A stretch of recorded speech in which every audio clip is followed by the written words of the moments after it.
Good morning dear students. मैं SL. Yadav. आज का जो अपना टॉपिक होगा वो गाउस के नियम के बारे में तो पढ़ते गए थे हम, उसके अनुप्रयोग के बारे में पढ़ते हैं कि गाउस का जो नियम था उस नियम क्या था और हम उसके अब जो जितने भी एप्लीकेशंस हैं उनके बारे में इस टॉपिक में पढ़ने वाले हैं, यानी कि यहाँ क्या क्या बातें हैं।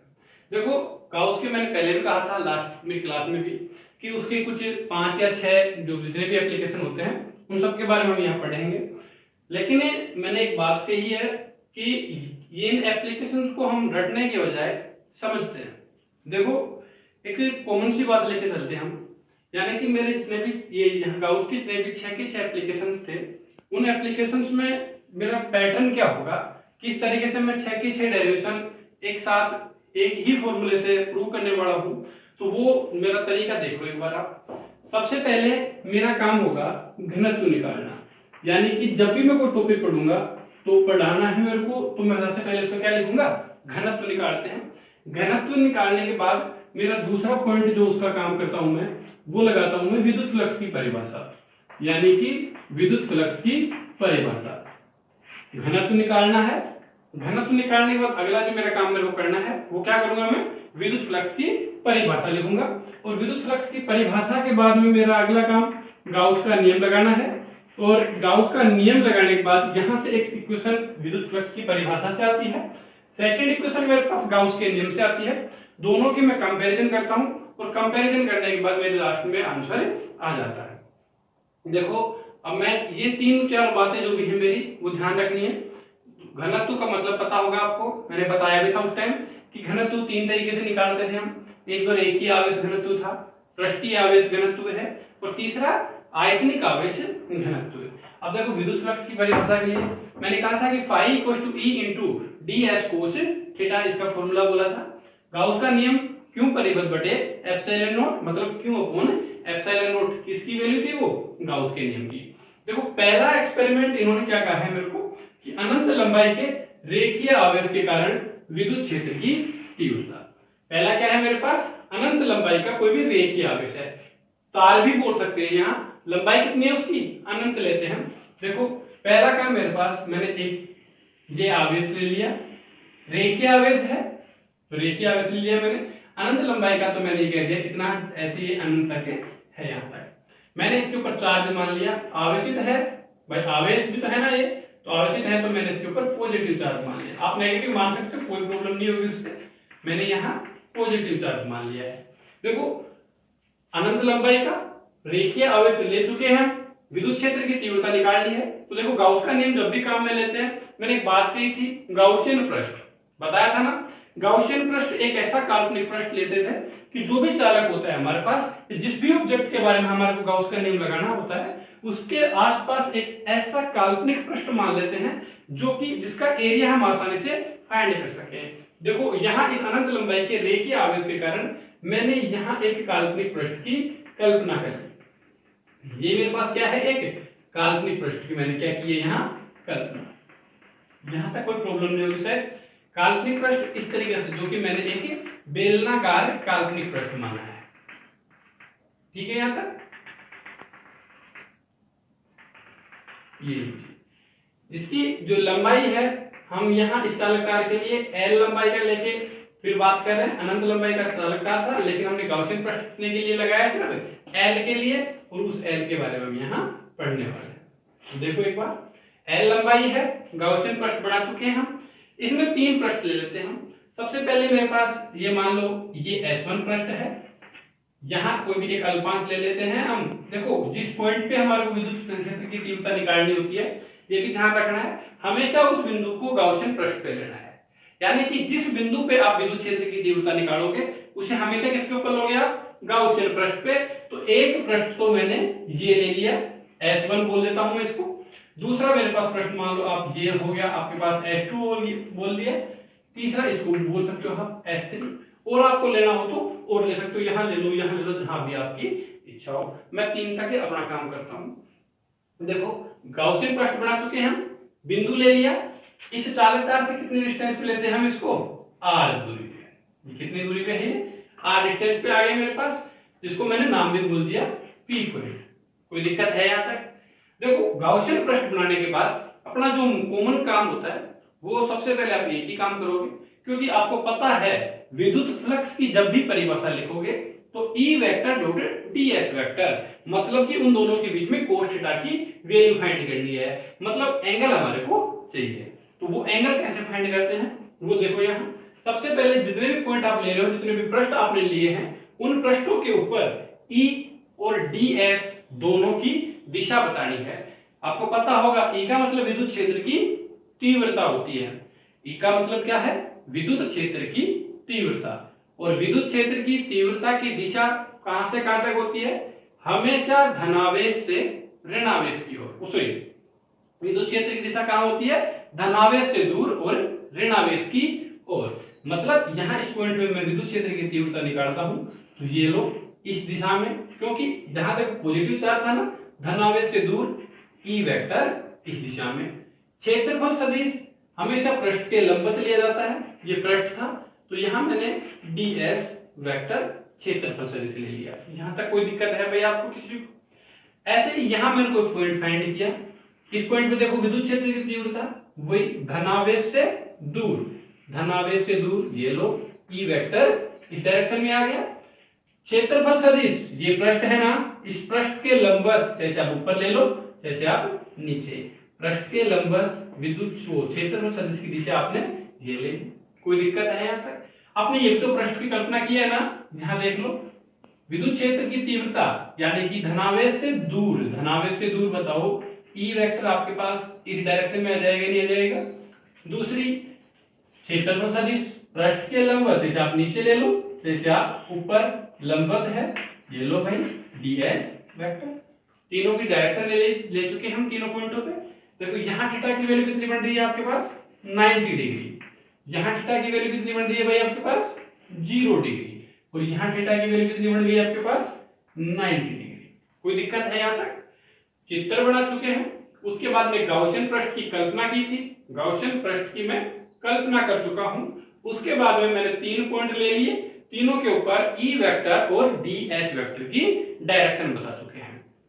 देखो इससे अगला काम क्या करते हैं हम, मैंने एक छोटा सी बात की थी यहाँ। सबसे पहले हम क्या लिखेंगे?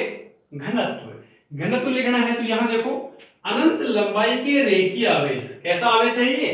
रेखीय आवेश है ना, मतलब आवेश बताओ लंबाई के अनुदिश बटा हुआ है या नहीं बटा हुआ? लंबाई के अनुदिश बटा हुआ है।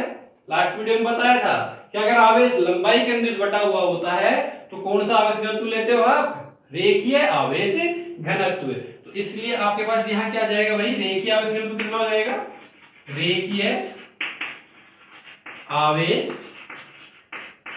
घनत्व। और रेखीय आवेश घनत्व लैम्डा बराबर कितना होता है? रेखीय आवेश घनत्व लंबा आवेश बटे लंबाई। टोटल चार्ज यहाँ हमने कितना लिया था? यहाँ Q चार्ज है तो कुल आवेश कितना हो गया भाई? Q अपॉन में लंबाई कितनी है इसकी? L ले रहे हैं ना, तो लंबाई आ गई आपके पास L। कोई दिक्कत है यहाँ तक? जैसे ही घनत्व लिखोगे उसके बाद में आपको क्रॉस मल्टीप्लाई करा के Q की वैल्यू फाइंड करनी है। तो Q इक्वल टू कितना आ गया आपके पास? Lambda into L। कोई दिक्कत है भाई यहाँ तक? आपको समझ में आ गया होगा यहाँ तक? इसको मैंने क्या कह दिया? Equation number first. कोई दिक्कत? सबसे पहला काम था मेरा घनत्व निकालना, मैं घनत्व निकाल चुका हूं। घनत्व के बाद में अगला क्या आता है अपने पास? विद्युत फ्लक्स। तो लिखते हैं हम, देखो विद्युत फ्लक्स की परिभाषा से कि विद्युत फ्लक्स की परिभाषा से, विद्युत फ्लक्स की परिभाषा हम क्या लिखेंगे? फाई E, ये तो होता है ना विद्युत फ्लक्स का फॉर्मूला, समाकलन E ds cos theta. Total surface S के लिए बोलते हैं हम। यहां तक यही तो होता है, नहीं होता का उसका नहीं, वो विद्युत फ्लक्स की परिभाषा से। ठीक है, यहां देखो कितने प्रश्न है भाई? 1 2 3, 3 प्रश्न है तो मैं 3 बार लिख दूं। लिखते हैं, देखो फाई E इक्वल टू समाकलन E ds cos theta plus समाकलन E ds cos theta plus समाकलन E ds cos थीटा। कोई दिक्कत है यहां तक आपको? देखो पहला S1 पृष्ठ के लिए ले लेते हैं, दूसरा S2 पृष्ठ के लिए। और तीसरा S3 पृष्ठ के लिए। S1 पृष्ठ के लिए ले लिया, S2 पृष्ठ के लिए ले लिया और S3 पृष्ठ के लिए भी ले चुके हम। देखो S1 के लिए थीटा, S1 ये रहा ना, थीटा कितना है भाई 0 डिग्री, तो यहाँ थीटा इक्वल टू कितना आ गया आपके पास 0 डिग्री। यहाँ S2 पृष्ठ कौन सा है ये, S2 के लिए बताओ थीटा इक्वल टू कितना आ गया आपके पास 90 डिग्री। S3 कौन सा है ये, कितना है थीटा 90 डिग्री, तो यहाँ थीटा की वैल्यू कितनी आ गई भाई आपके पास 90 डिग्री। कोई दिक्कत है? S1 पृष्ठ, S2 पृष्ठ और S3 पृष्ठ तीनों के लिए हम ले चुके हैं। इसके आगे देखो, जैसे मैं आगे इसको हल सोल्व करता हूं तो मेरे पास क्या आ गया कि फाई ई इक्वल टू, देखो यहाँ थीटा की वैल्यू जैसे आपने 0 डिग्री पुट किया, कोस 0 की वैल्यू कितनी हो जाएगी 1। मैं पुट करता हूं यहाँ कि समाकलन ई ds कोस 0 डिग्री, ये तो S1 पृष्ठ के लिए आ गया, प्लस समाकलन ई ds कोस 90 डिग्री, ये कौन से के लिए आ गया S2 पृष्ठ के लिए, और तीसरा समाकलन ई ds कोस 90 डिग्री, ये तीसरे पृष्ठ के लिए हमारे पास यानी कि S3 पृष्ठ के लिए भी आ चुका है। यहां तक कोई दिक्कत है किसी को? देखो इसके बाद में हम क्या करते हैं, जैसे इसको मैंने आगे सोल्व किया तो phi E equal to cos 0 degree, cos 0 की वैल्यू कितनी होती है भाई 1, तो 1 होती है, तो 1 से मल्टीप्लाई कराओगे तो क्या जाएगा फिर तुम्हारे पास कि समाकलन e इंटू ds प्लस, यहां देखो कोस 90 की वैल्यू 0 से मल्टीप्लाई कराया तो 0, प्लस यहां देखो कोस 90 का मतलब 0 से वापस मल्टीप्लाई किया तो भी आपके पास कितनी वैल्यू आ गई 0। तो देखो फाई ई इक्वल टू, इसमें 0 ऐड करने से कोई फर्क नहीं पड़ेगा, ई कांस्टेंट है बाहर ले लेता हूं मैं, और यहाँ कितना आ गया ये समाकलन में ds। अब देखो छोटा सा काम मेरे को यहाँ करना है, ये ds, इसके लिए जैसे मैंने इस गाउसियन पृष्ठ के लिए इसका क्षेत्रफल, यहाँ क्षेत्रफल सदिश लिखते हैं, बेलनाकार है तो 2 पाई r l, ये इसके लिए क्षेत्रफल आ जाएगा इसका। तो बताओ यहां से कितना आ गया आपके पास कि phi e equal to e, और इस समाकलन ds से कितना लिख दें हम 2 पाई r l। बस जहां तक आपसे सोल्व होता है वहां तक आप इसको सोल्व कीजिए। जी लास्ट में मेरे पास अब आगे सोल्व नहीं हो रहा तो मैं इसको यहीं छोड़ देता हूं, समीकरण नंबर 2 बोल देते हैं, सेकंड नंबर की इक्वेशन आ गई है। इसके बाद में देखो मैंने क्या कहा था, विद्युत फ्लक्स के बाद में गाउस का नियम। तो अगला हम क्या करते हैं यहाँ गाउस की प्रमेय से, गाउस की प्रमेय से जैसे ही आपने गाउस की प्रमेय लिखी तो आपके पास वैल्यू क्या जाएगी phi E equal to Q परिबद्ध अपोन में एप्सिलॉन नॉट, यानी कि टोटल आवेश बटे में क्या आ गया एप्सिलॉन नॉट, लेकिन बद्ध आवेश होगा ना ये, यानी कि गाउसियन पृष्ठ के अंदर कितना आवेश था।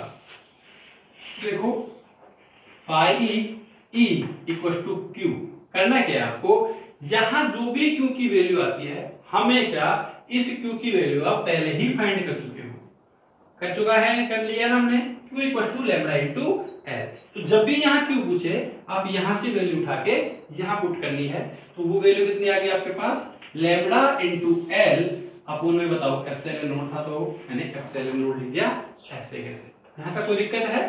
यहां तक कोई दिक्कत नहीं होगी सर, इसके आगे सोल्व नहीं होता, मैंने इसको इक्वेशन नंबर क्या बोल दिया 3। अब देखो यहाँ इक्वेशन 2 और इक्वेशन 3 दोनों का एलएचएस पार्ट सेम है या नहीं है। एलएचएस पार्ट अगर सेम है तो भाई आरएचएस पार्ट भी सेम होगा नहीं होगा। मैंने कहा था विद्युत फ्लक्स और गाउस की प्रमेय से जो दो समीकरण आपके पास आते हैं उन दोनों के कंपैरिजन कराना है। तो मैं क्या कह रहा हूं यहाँ कि समीकरण 2 व समीकरण 3 की तुलना करने, समीकरण 2 और समीकरण 3 की क्या कर रहे हैं हम कंपैरिजन कर रहे हैं। तो यहां देखो इसके लिए कितना आ गया भाई ये E into 2 pi R L, यहां कितना आ रहा है भाई इसका RHS part lambda into L upon epsilon not. कोई दिक्कत है यहां तक? देखो एल से आप एल को काट सकते हो, तो ये कितना आ गया आपके पास कि E into 2 pi r equal to lambda upon epsilon not. कोई दिक्कत है यहाँ तक आपको? इसके बाद देखो मेरे को किसका फॉर्मूला निकालना था, विद्युत क्षेत्र की तीव्रता। ई का मान चाहिए ना, ये उठा के कहां भेज दें, बटे में भेज दें। तो ई इक्वल टू कितना आ गया आपके पास, lambda upon 2 pi R epsilon not. कोई दिक्कत है यहाँ तक? ये आ जाती है आपके पास विद्युत क्षेत्र की तीव्रता। आप चाहो तो यहाँ छोड़ सकते हो, गलत नहीं है, लेकिन मैं इसको थोड़ा सा और आगे हल करता हूँ। देखो न्यूमेरिकल्स में थोड़ी आसानी रहेगी। जैसे ही आप इसको 2 से मल्टीप्लाई और 2 से डिवाइड कर, क्या कर रहे हो आप, इसने 2 से मल्टीप्लाई किया है और 2 से डिवाइड किया है, तो आपके पास देखो वैल्यू क्या आती है भाई,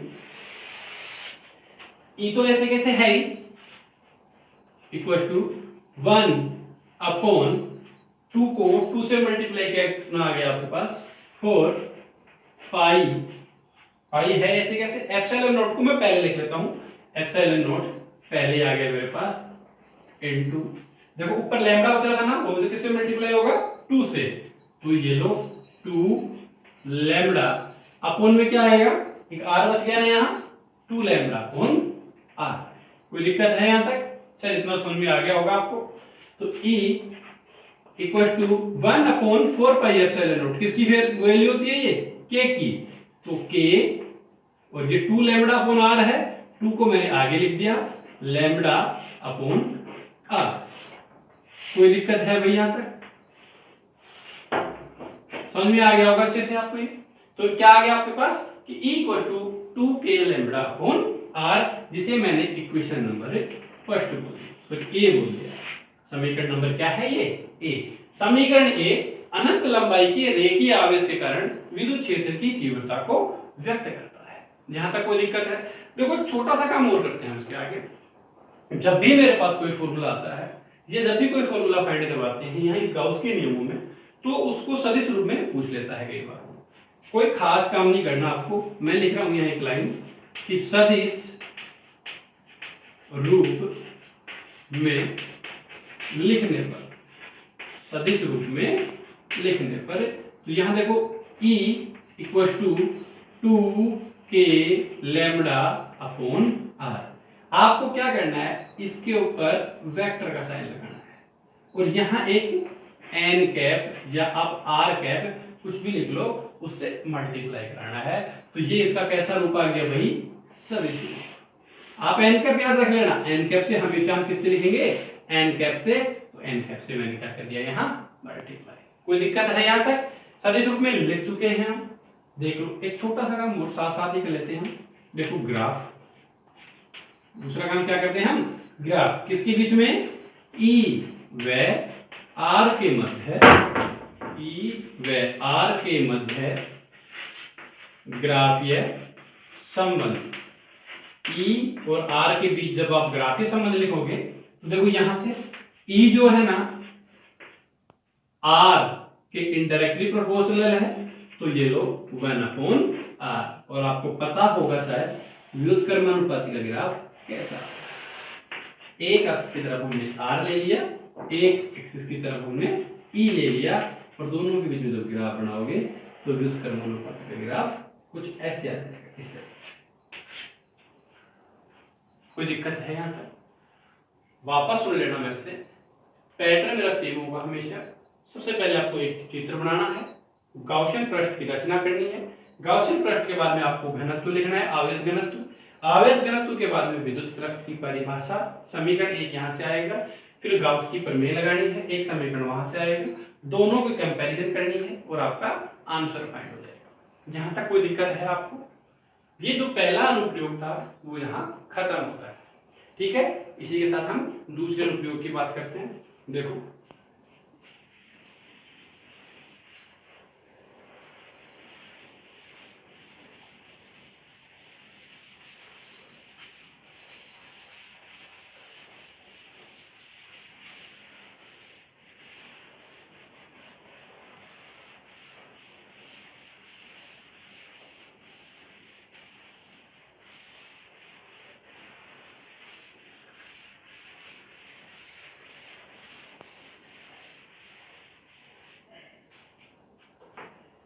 सेकंड अनुप्रयोग अपरिमित, अनंत भी लिख सकते हो आप, अपरिमित समरूप आवेशित अचालक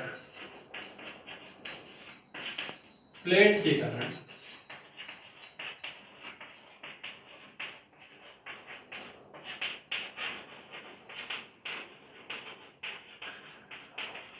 विद्युत क्षेत्र की तीव्रता। देखो दूसरी बात, अपरिमित वही अनंत है, समरूप है, आवेशित भी है, अचालक प्लेट। देखो सुनना थोड़ा सा, मैं यहां एक प्लेट लेता हूं भाई,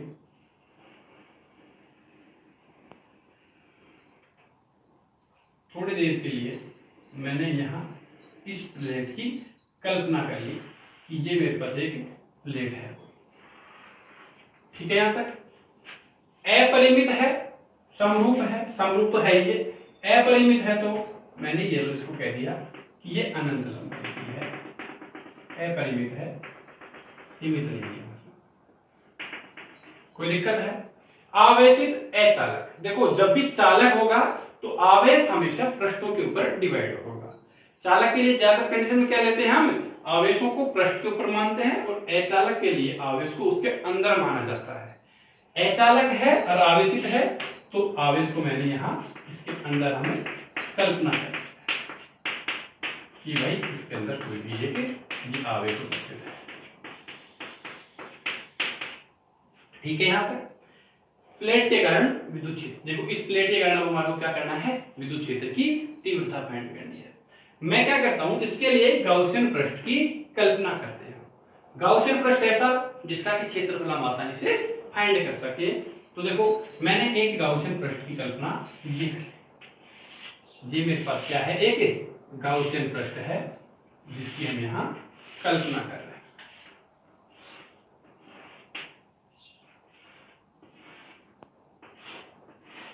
अंदर तो अचालक है तो हम यहां तो बात कर ही नहीं पाएंगे। एक पृष्ठ हमने ये मान लिया S1 और एक पृष्ठ हमने ये बोल दिया S2, कोई दिक्कत है यहां तक। देखो दूसरा काम, मैं क्षेत्रफल मान लेता हूं इनका, इन पृष्ठों का जो क्षेत्रफल मैंने लिया है वो DA बोल देते हैं थोड़ी देर के लिए, क्या बोल देते हैं हम, DA। कोई प्रॉब्लम है यहां तक, वही क्यों आवेश इसके अंदर भी बटा हुआ था। सबसे पहला काम हम क्या करते हैं, जैसे ही गाउसियन पृष्ठ बनाया उन बिंदुओं के ऊपर विद्युत क्षेत्र की तीव्रता लिखते हैं। देखो पृष्ठ के लंबवत बाहर की ओर ds वेक्टर यहां ये आ जाता है, कोई दिक्कत है यहां तक। विद्युत क्षेत्र की तीव्रता धनावेश से दूर विद्युत क्षेत्र की तीव्रता E वेक्टर इस डायरेक्शन में यहां ये फाइंड हो जाती है, कोई दिक्कत है यहां तक। यहां भी देख लो, क्षेत्रफल सदिश पृष्ठ के लंबवत बाहर की ओर ds वेक्टर ये फाइंड हो जाता है। विद्युत क्षेत्र की तीव्रता E वेक्टर धनावेश से दूर ये फाइंड हो जाएगी, यहां तक कोई प्रॉब्लम नहीं। देखो आगे हम क्या करते हैं, सबसे पहले घनत्व, पृष्ठ के अंदर बताओ आवेश वितरित है या नहीं है। अगर पृष्ठ के अंदर आवेश वितरित होता है तो हम कौन सा घनत्व काम में लेते हैं, पृष्ठीय आवेश घनत्व। पृष्ठ के अंदर जैसे ही आवेश वितरित था तो मैं कह रहा हूं यहां कि पृष्ठीय आवेश घनत्व, पृष्ठीय आवेश घनत्व। और पृष्ठीय आवेश घनत्व को किससे लिखते हैं, सिग्मा से। कितना आ जाएगा आपके पास, देखो सिग्मा बराबर Q अपोन में A, तो मैंने लिख दिया ये लो Q अपोन में A।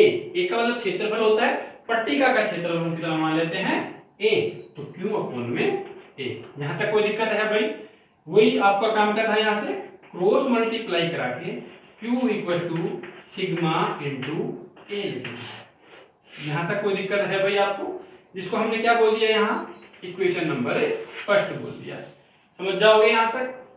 देखो इसके आगे हम क्या करते हैं कि विद्युत फ्लक्स की परिभाषा से, दूसरा काम हमारा क्या होता है, विद्युत फ्लक्स की परिभाषा से,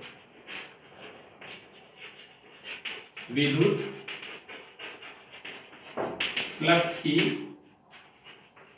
परिभाषा से। जैसे ही आपने विद्युत फ्लक्स की परिभाषा लिखी तो वो कितनी आएगी आपके पास कि फाई ई इक्वल टू समाकलन ई ds कोस थीटा। मैं एक साथ लिख देता हूं दो, चलो देखते हैं। एस हो गया ये, तो आगे बताओ फाई ई इक्वल टू कितने पृष्ठ लिए हैं आपने, एक और एक, दो पृष्ठ लिए हैं। आप यहां भी ले सकते थे, जो कि मैं अगली डायरेक्शन में बता दूंगा उसके लिए। तो देखो यहां समाकलन एस वन पृष्ठ के लिए ले लेते हैं ई ds कोस थीटा प्लस समाकलन ई ds कोस थीटा, जो किसके लिए आ गई है, S2 पृष्ठ के लिए। यानी कि आप S1 पृष्ठ के लिए भी ले चुके हैं और दूसरा S2 पृष्ठ के लिए भी ले चुके हैं। देखो यहां थीटा की वैल्यू कितनी है, दोनों सेम डायरेक्शन में है ना, सेम डायरेक्शन में है तो थीटा की वैल्यू 0 डिग्री।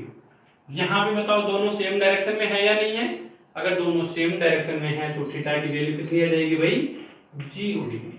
कोई दिक्कत है यहाँ तक? देखो यहां भी थीटा की वैल्यू 0 डिग्री और यहां भी थीटा की वैल्यू 0 डिग्री।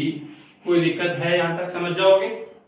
जैसे ही आपने थीटा की वैल्यू पुट की तो क्या जाएगा मेरे पास कि फाई ई इक्वल टू समाकलन S1 पृष्ठ के लिए ई ds कोस 0 प्लस समाकलन ये S2 पृष्ठ के लिए ई ds कोस 0।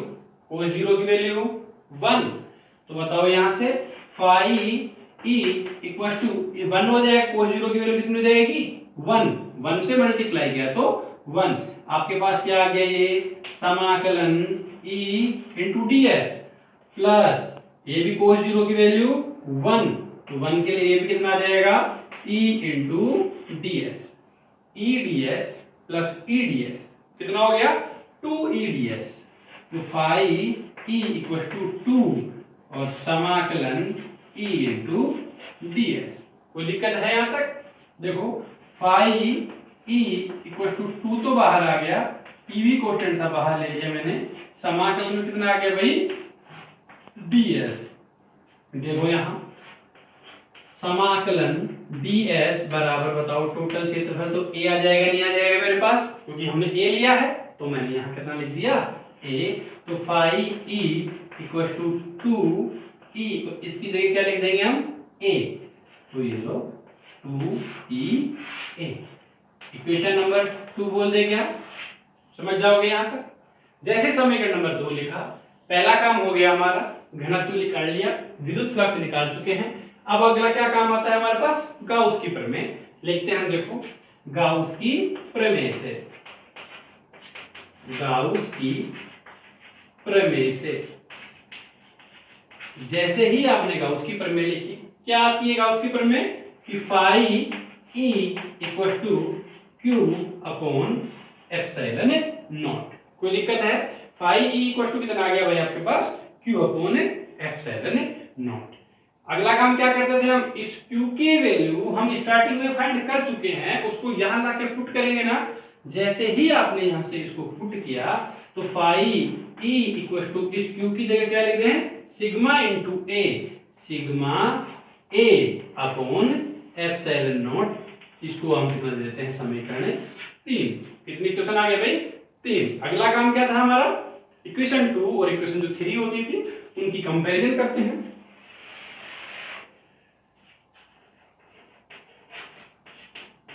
समीकरण 2 व समीकरण 3 की तुलना करने पर, जैसे ही समीकरण 2 और समीकरण 3 की आपने कंपैरिजन की, देखो एलएचएस पार्ट दोनों का सेम है तो आरएचएस पार्ट सेम होगा। यहां इसका आरएचएस पार्ट कितना आ रहा है आपके पास, 2e a इक्वल टू इसका RHS part sigma a upon epsilon not. ये आ गया sigma a upon epsilon not. कोई दिक्कत है भाई यहां तक? देखो हमारे को तो e चाहिए ना, तो 2a मल्टीप्लाई है डिवाइड में चला जाएगा, या फिर हम ये कह दें कि a से a कैंसिल हो गया तो 2e equal to sigma upon epsilon naught. हमारे को तो e चाहिए, 2 को उठाए कहां भेज दें, डिवाइड। देखो ये e equal to sigma upon 2 epsilon naught, योग को भी अपॉन में आ चुका है। ये बताओ आपके पास विद्युत क्षेत्र की तीव्रता फाइंड हुई नहीं है। और ये किसके लिए आ गया, ये अपरिमित समरूप आवेशित अचालक प्लेट के कारण विद्युत क्षेत्र की तीव्रता है, जो कि मैंने समीकरण इसको ए दे दिया। कोई दिक्कत है भाई यहां तक? आगे देखो हम क्या कह रहे हैं कि सदिश रूप में लिख दें इसको भी, कि सदिश रूप में लिखने पर, जैसे ही इसको भी आपने सदिश रूप में लिखा, क्या काम करना, समीकरण को लिखो ऐसे कैसे, सिग्मा अपॉन में 2 एप्सिलॉन नॉट, इसके ऊपर वेक्टर का साइन लगाना है और यहाँ क्या लगा देंगे हमें एन का। कोई प्रॉब्लम है भाई यहां तक? समझ जाओ। अब देखो दूसरा ग्राफ, ये संबंध और देख लेते हैं आगे, इतना ही कर चुके हैं तो ग्राफीय संबंध देखो, वही ई और आर के बीच में ग्राफ लेते हैं हम। एक तरफ तो हमने ई ले लिया और एक तरफ हमने क्या ले लिया, आर ले लिया। इस समीकरण में देखो ई कहीं भी आर के ऊपर डिपेंड करता है क्या? ई जो है इस समीकरण में कहीं भी आर के ऊपर डिपेंड करता है क्या? कहीं आर है ही नहीं, तो डिपेंड भी नहीं करेगा। इसका मतलब कांस्टेंट है, तो नियत के लिए ग्राफ बताओ, ऐसा आ जाएगा नहीं आ जाएगा? समझ जाओगे यहां तक? दूसरा, अगर तुम्हारे से ये कह दिया जाए कि आपको ग्राफ तो बनाना है, लेकिन वो ग्राफ किसके बीच में बनाना है, कि ई और सिग्मा के बीच में ग्राफ फाइंड करो, तो देखो ई जो है सिग्मा के बताओ डायरेक्टली प्रोपोर्शनल है या नहीं है? तो डायरेक्टली प्रोपोर्शनल है, तो ग्राफ कैसा जाएगा, ऐसे स्ट्रेट लाइन। कोई दिक्कत है यहां तक? समझ जाओगे, यहां तक फाइंड कर लोगे? देखो लास्ट जो मेरा टॉपिक था, अनंत लंबाई के रेखीय आवेश के कारण विद्युत क्षेत्र की तीव्रता, वैसा का वैसा ही ये किया है मैंने, सिर्फ जैसे जैसे क्वेश्चन बोला था वैसे वैसे, पैटर्न हमेशा सेम है। फिर कह रहा हूं आगे के जो 3 टॉपिक 4 टॉपिक हैं उनमें भी पैटर्न सेम होगा। ठीक है यहां तक? देखो इसके आगे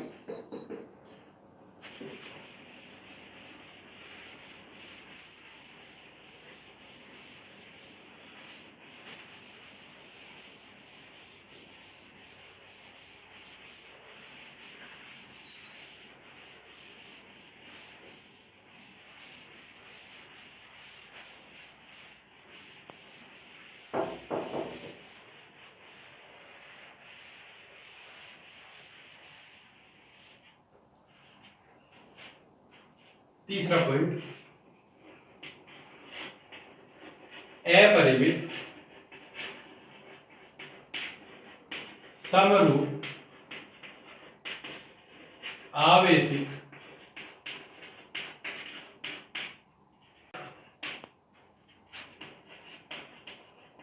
प्लेट के कारण विद्युत क्षेत्र की तीव्रता, अपरिमित समरूप आवेशित चालक प्लेट के कारण विद्युत क्षेत्र की तीव्रता। देखो जैसा हमने पहले किया था वैसा का वैसा हम इसमें भी करते हैं। पहले क्या कह रखा है, अपरिमित, वो लंबाई मर के लेनी उसकी अनंत तक ले लेते हैं। समरूप आवेशित चालक प्लेट है। देखो मैंने इस प्लेट की कल्पना कर ली भाई, ये मेरे पास एक प्लेट है,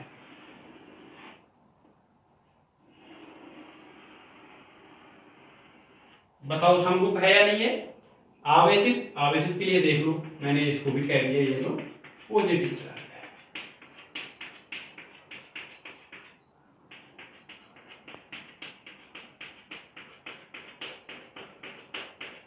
एक एक वर्ड समझा रहा हूं मैं, डेफिनेशन को जो हेडिंग थी उसमें भी। अपरिमित, अपरिमित ये लो भाई, अपरिमित कर चुका हूं मैं इसको भी। अपरिमित समरूप है, आवेशित, आवेशित कर चुके हैं, चालक प्लेट है, तो देखो पृष्ठों के ऊपर आवेश ले चुके हैं, के कारण विद्युत क्षेत्र की तीव्रता फाइंड करनी है। सबसे पहला काम, एक गाउसियन पृष्ठ की कल्पना करते हैं। देखो भाई यहां हमने एक जो गाउसियन पृष्ठ बनाया है वो गाउसियन पृष्ठ ये ले लिया, ये क्या है, एक गाउसियन पृष्ठ है। कोई दिक्कत है? देखो एक पृष्ठ H1 बोल देते हैं यहाँ पृष्ठ S2। अभी मैंने थोड़ी देर पहले कहा था लास्ट डेरिवेशन में कि अगर आप यहाँ लेना चाहो तो यहाँ भी ले सकते हो। तो यहाँ भी आपके पास पॉइंटर लोगे आप, तो वो आपके पास क्या आ गया कि कल्पांश लेके S3 पृष्ठ बोल देता हूँ मैं उसको। कोई दिक्कत है भाई यहाँ तक? देखो क्यों आवेश माना है हमने, आवेश कितना ले रहे हैं हम, क्यों आवेश। यहाँ इस बिंदु पे पहले तो क्षेत्रफल सदिश लिखते हैं, तो वो इसके लंबवत बाहर की ओर, बताओ ये ds वेक्टर, ये आ जाएगा नहीं आ जाएगा। ई वेक्टर की डायरेक्शन बतानी है, प्लस तो प्लस से दूर, धनावेश से दूर, ये लो ई वेक्टर आ गया यहाँ तक। इसके ऊपर देख लो लंबवत बाहर की ओर ds वेक्टर, जैसे आप ऊपर ले लो जैसे आप नीचे की डायरेक्शन में ले लो। विद्युत क्षेत्र की तीव्रता यानी कि ई वेक्टर की डायरेक्शन, वो किधर आएगी आपके पास, धनावेश से दूर, धनावेश से दूर, बताओ ई वेक्टर इस डायरेक्शन में आ जाएगा नहीं आ जाएगा। जहां तक कोई दिक्कत है भाई आपको? देखो इस जगह की बात करते हो आप, क्षेत्रफल सदिश तो किधर भी ले सकते हो, आप इस डायरेक्शन में ले लो जैसे आप इस डायरेक्शन में, लेकिन जैसे ही आप विद्युत क्षेत्र की तीव्रता ई वेक्टर का साइन लिखोगे या ई वेक्टर की डायरेक्शन बताओगे, देखो इस धनावेश के कारण धनावेश से दूर इधर आएगी, इसके कारण धनावेश से दूर इधर, मतलब जितना विद्युत क्षेत्र इस डायरेक्शन में होगा उतना ही विद्युत क्षेत्र इस डायरेक्शन में होगा। मतलब टोटल विद्युत क्षेत्र बताओ यहाँ 0 आ जाएगा नहीं आ जाएगा आपके पास? कोई दिक्कत है भाई यहाँ तक? देखो यहां तक चित्र बनाने के बाद अपना तो वही काम है पहले की तरह कि हम क्या लिखेंगे, घनत्व। बताओ किसके ऊपर बटा हुआ है चार्ज, पृष्ठों के ऊपर बटा हुआ है नहीं बटा हुआ, तो हम क्या लिखेंगे, पृष्ठीय आवेश घनत्व, पृष्ठीय आवेश घनत्व। जैसे ही आपने पृष्ठीय आवेश घनत्व लिखा तो आपके पास क्या आएगा, सिग्मा बराबर टोटल आवेश कितना ले लेते हैं हम, Q, और क्षेत्रफल तो यहां भी हम एक ही कल्पना करते हैं तो Q अपॉन में A। कोई दिक्कत है भाई? आपको क्या करना था, क्रॉस मल्टीप्लाई करा के Q की वैल्यू फाइंड करनी है ना, Q equal to sigma into A। कोई दिक्कत? क्वेश्चन नंबर क्या बोलते हैं हम इसको, फर्स्ट बोल देते हैं, समझ जाओगे यहां तक। जैसे ही आपने आवेश घनत्व निकाला उसके बाद में अपना क्या काम होता है अगला, विद्युत फ्लक्स की परिभाषा से मैं लिखता हूं यहां, देखो कि विद्युत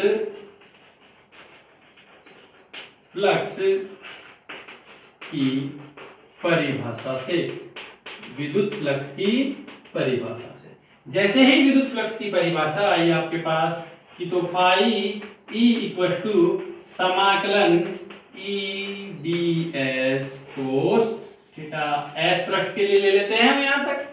देखो इसके आगे क्या करना है, फाई ई इक्वल टू कितने पृष्ठों की कल्पना की है आपने, 1 2 3, 3 पृष्ठों की कल्पना की है, 3 बार लिख दो इसको मैं, ये लो समाकलन ई डी एस कोस थीटा, ये S1 पृष्ठ के लिए आ गया। ऐसे ही समाकलन ई डी एस कोस थीटा, ये S2 पृष्ठ के लिए आ गया। और ऐसे ही समाकलन ई डी एस कोस थीटा, ये बताओ S3 पृष्ठ के लिए आया नहीं आया? यहां तक कोई दिक्कत है भाई? दूसरी बात देखो, S1 पृष्ठ के लिए E और DS दोनों बताओ सेम डायरेक्शन में है तो थीटा की वैल्यू 0 डिग्री। S2 पृष्ठ के लिए तो E इक्वल टू 0 है ही, तो यहाँ थीटा की वैल्यू कितनी आ गई भाई आपके पास, 0 डिग्री। यहाँ तो E की वैल्यू कितनी आ रही है, 0।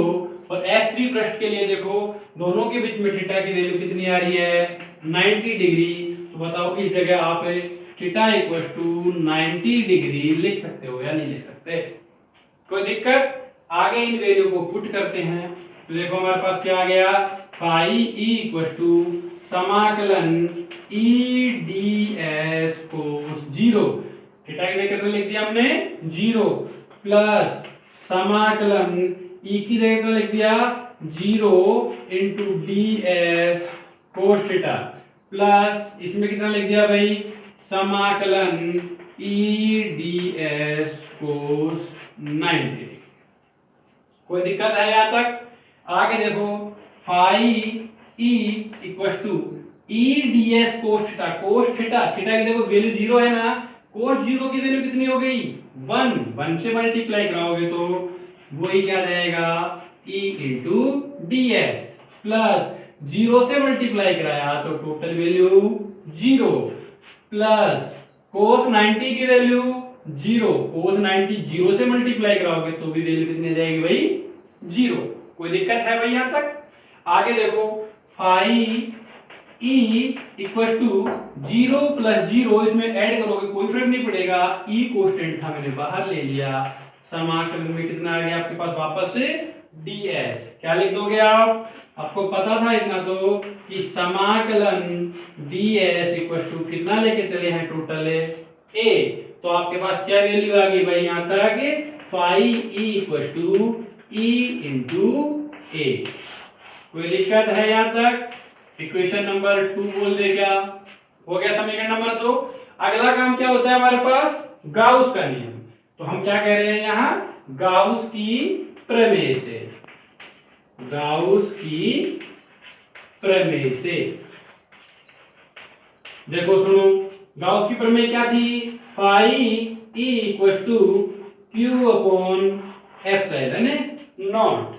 हमेशा की तरह वही काम phi e equal to Q की वैल्यू तो हम पहले ही फाइंड कर चुके थे समीकरण नंबर 1 में सिग्मा इंटू ए, तो वो मैंने यहां ऐसे कैसे लिख दिया सिग्मा इंटू ए अपॉन में एप्सिलॉन नॉट, जिसे हम बताओ समीकरण 3 बोल दे क्या। कोई दिक्कत है यहां तक? अब आगे हम क्या करते हैं वही काम समीकरण 2 और 3 आ जाता है तो उनकी कंपैरिजन कराते हैं। देखो एलएचएस पार्ट दोनों का सेम है तो आरएचएस भी सेम होगा। हम क्या कह रहे हैं यहाँ समीकरण 2 व समीकरण 3 की तुलना करने पर, समीकरण 2 व समीकरण 3 की तुलना करने पर, जैसे ही समीकरण 2 और 3 की तुलना कराओगे यहां इसका एलएच आरएचएस पार्ट कितना है e इंटू ए बराबर में क्या आ जाएगा इसका आरएचएस पार्ट सिग्मा ए बटे एप्सिलॉन नॉट, सिग्मा ए अपॉन एप्सिलॉन नॉट। बताओ ए से ए को काट देगा कोई दिक्कत? तो आपके पास क्या आ जाएगा ये e equal to sigma upon epsilon not. कोई दिक्कत है यहां तक? इक्वेशन नंबर ए बोल दूं इसको मैं, समीकरण 1 किसको व्यक्त करेगा अपरिमित समरूप आवेशित चालक प्लेट या पट्टिका के कारण विद्युत क्षेत्र की तीव्रता को व्यक्त करता है। तरीका वापस सेम था, देखो छोटा सा काम जो बाकी रह गया वो भी कर देते हैं। आगे हम क्या लिखते हैं सदिश रूप में लिखने पर, सदिश रूप में लिखने पर जैसे ही आपने सदिश रूप में लिखा E equal to sigma upon epsilon naught, E के ऊपर वेक्टर का साइन लगाना है और यहां क्या लिखना है n कैप से मल्टीप्लाई। कोई दिक्कत है भाई यहां तक? समझ जाओगे सदिश रूप आ चुका है। आगे देखो ग्राफीय संबंध भी देख लेते हैं साथ के साथ। तो ये लो भाई ग्राफीय संबंध, सबसे पहले देखो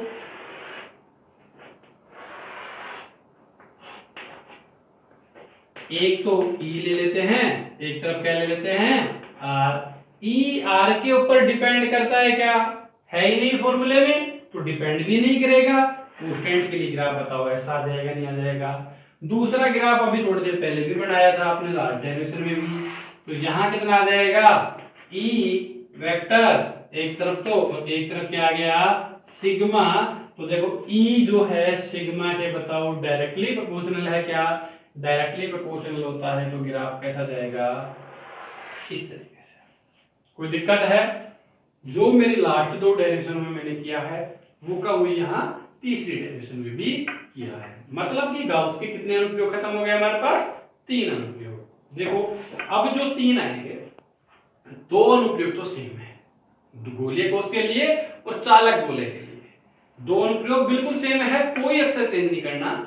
अगर आप गोलीय कोष के लिए फाइंड कर रहे हो तो जिस जगह गोलीय कोष लिखा हुआ है गोलीय कोष रहने दो, और अगर गोलीय कोष के कारण आप चालक गोला निकाल रहे हो मान लो, तो चालक गोले में सिर्फ आपको इतना करना है कि जिस जगह गोलीय कोष की डेरिवेशन में गोलीय कोष लिखा हुआ है उसकी जगह आपको चालक गोला फाइंड करना है।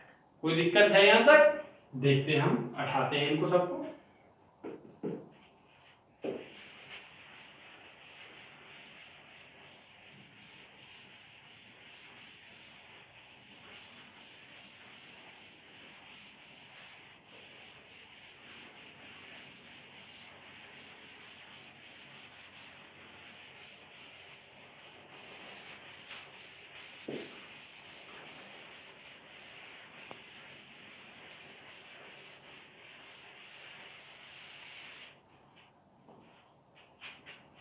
देखो चौथा,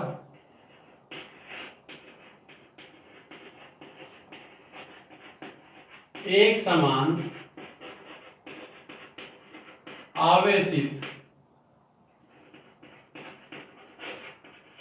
गोलीय कोष, या फिर आप इसको चालक गोला भी ले लेना, ठीक है ना। गोलीय कोष पढ़ रहे हो तो गोलीय कोष ले लेना, और अगर चालक गोला बोलते तो चालक गोले के लिए भी सेम डेरिवेशन है। एक समान आवेशित गोलीय कोष के कारण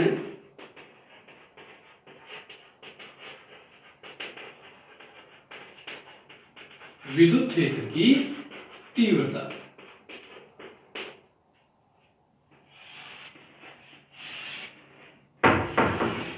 कोई दिक्कत है यहां तक? देखो इससे रिलेटेड कुछ बातें हम सीखते हैं, थोड़ा सा इंपॉर्टेंट जरूर है, ये दोनों ही डेरिवेशन इंपॉर्टेंट है। एक समान आवेशित गोलीय कोष, तीन कंडीशन होती है इसमें। क्या क्या हो सकती हैं कि आप हो सकता है जो गोला, जो पॉइंट आप ले रहे हो वो उस गोलीय कोष या चालक गोले के बाहर ले लो, दूसरा हो सकता है आप पृष्ठ के ऊपर ले लो, और तीसरा क्या हो सकता है आप गोलीय कोष को बाहर ले लिया, पृष्ठ के ऊपर ले लिया, अंदर भी तो ले सकते हो ना, तो गोलीय कोष के आप अंदर ले सकते हो। तो तीनों को अलग अलग पढ़ते हैं यहाँ। देखो गोलीय कोष के बाहर किसी बिंदु पर, गोलीय कोष के बाहर किसी बिंदु पर, गोलीय कोष के बाहर किसी बिंदु पर। देखो भाई यहां तक एक गोलीय कोष ले लेते हैं हम,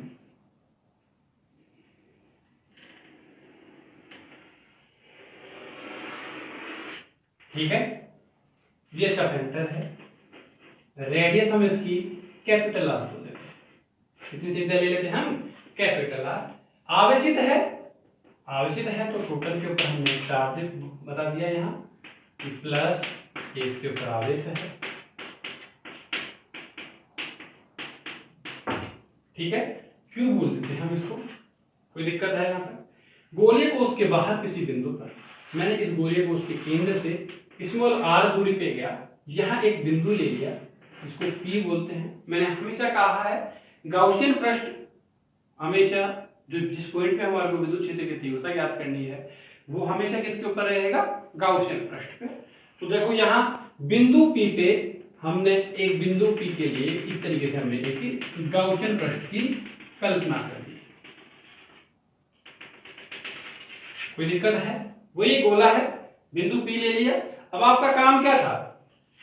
जैसे हर डायरेक्शन में करते आए हैं, उस पॉइंट पे विद्युत क्षेत्र की तीव्रता और क्षेत्रफल सदिश की डायरेक्शन। देखो क्षेत्रफल सदिश तो लंबवत बाहर की ओर आ जाएगा आपके पास, ये लो भाई ds वेक्टर, और प्लस है तो इसका मतलब धनावेश से दूर विद्युत क्षेत्र की तीव्रता भी ई वेक्टर इस डायरेक्शन में आ जाएगी। कोई दिक्कत है भाई यहाँ तक? थीटा की वैल्यू कितनी आ गई यहाँ आपके पास? 1 मिनट रुकना,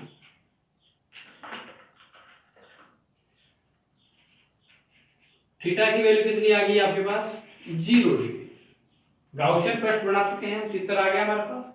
देखो अगला काम क्या है? गोले को उसके बाहर पढ़ रहे हैं ना, पहला काम होता था हमारे पास आवेश घनत्व। आवेश बताओ किसके ऊपर बटा हुआ है? पृष्ठों के ऊपर बटा हुआ है ना, तो कौन सा घनत्व काम में लेते हैं? पृष्ठीय आवेश घनत्व। तो वापस मैं कह रहा हूं कि पृष्ठीय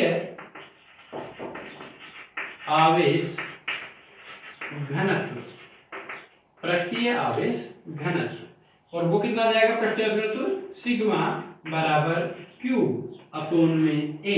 ए का मतलब गोले कोष का क्षेत्रफल है ना, इस गोले का क्षेत्रफल कितना आ रहा है आपके पास? 4 पाई आर स्क्वायर। पता होगा ना गोले का क्षेत्रफल, तो Q upon 4 pi are square. कोई दिक्कत है भाई? गोले को उसके लिए लिख चुके हैं हम तो आगे क्या करते हैं, क्रॉस मल्टीप्लाई करा के Q की वैल्यू निकालते हैं, तो sigma into 4 pi are square लिखते हैं। और इसको क्या बोल देंगे हम, इक्वेशन नंबर फर्स्ट। ये हमारे पास क्या आ गया, इक्वेशन फर्स्ट। देखो आगे समीकरण 1 लिखने के बाद हम क्या करते थे, विद्युत फ्लक्स की परिभाषा से वापस हम यहां भी वही लिखते हैं कि विद्युत फ्लक्स की परिभाषा से। जैसे ही विद्युत फ्लक्स की परिभाषा लिखी आपने, तो फाई ई इक्वल टू समाकलन e ds cos theta. Phi E equal to कितना आ गया आपके पास, ई ds कोस थीटा। देखो थीटा की वैल्यू कितनी होगी भाई, यहाँ 0 डिग्री, क्योंकि आपके पास दिया हुआ है पहले से गोले पृष्ठ के लिए। तो ये इतना आ गया भाई, फाई ई इक्वल टू समाकलन ई ds कोस 0। कोस 0 की वैल्यू 1, कोस 0 की वैल्यू 1, तो 1 से मल्टीप्लाई कराने पे यही आ जाएगा, फाई ई इक्वल टू, ई तो कांस्टेंट है बाहर ले लिया, और समाकलन में क्या आ गया, ds। अब देखो एक थोड़ा सा सोचने की बात है यहाँ, जो ज्यादातर कंफ्यूजन क्रिएट करेगा। यहाँ जो क्षेत्रफल आता है विद्युत फ्लक्स की परिभाषा में, हमेशा हम गाउसियन पृष्ठ का लिखते हैं। हमेशा किसका लिखेंगे, गाउसियन पृष्ठ का, क्योंकि गाउसियन पृष्ठ को तो काम में ही हम विद्युत फ्लक्स की परिभाषा के लिए लेते थे। तो बताओ यहाँ गोला ही है ना ये, इसका क्षेत्रफल भी बताओ 4 पाई आर स्क्वायर होगा नहीं होगा, लेकिन रेडियस कितनी है इसकी, स्मॉल आर, तो इस गाउसियन पृष्ठ का क्षेत्रफल आ जाएगा 4 पाई आर स्क्वायर। तो यहां से मेरे पास आ गया कि phi E equal to E into इसकी जगह क्या लिख देंगे हम, 4 pi are square, 4 pi are square. कोई दिक्कत है भाई यहाँ पर? देखो जैसे ही मैंने ये लिखा, इसको समीकरण क्या बोल दिया मैंने, दो, क्योंकि आगे सुन नहीं हो रहा मेरे से। इसके बाद हम क्या करते थे, विद्युत फ्लक्स की परिभाषा के बाद में वही ही शब्द है मेरा, तो गाउस, तो यानी कि गाउस की प्रमेय से, गाउस की प्रमेय से।